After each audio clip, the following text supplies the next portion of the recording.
శీఘ్రముగా వచ్చును. కానీ అతడు వేయించే దినమున భరింపగల వాడెవడు? అతని ఎదుట నిలబడగల వాడెవడు? అతడు సబ్బు వంటి వాడు, లోహమును శుద్ధి చేయు అగ్ని వంటి వాడు. అతడు వెండిని ముఖము వేసి శుద్ధి చేయవాని వలె వచ్చి తీర్పు చెప్పును.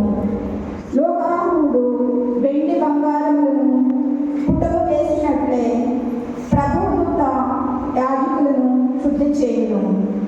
అందువలన వారు అతనికి యోగ్యమైన బలి నర్పింతురు. అప్పుడు యూదా యెరూషలేము వాసులు ప్రభువులకు అర్పించు బలులు పూర్వకాలమందు వలె అతనికి ప్రీతిపాత్రమగును. ఇది ప్రభుని వాక్కు.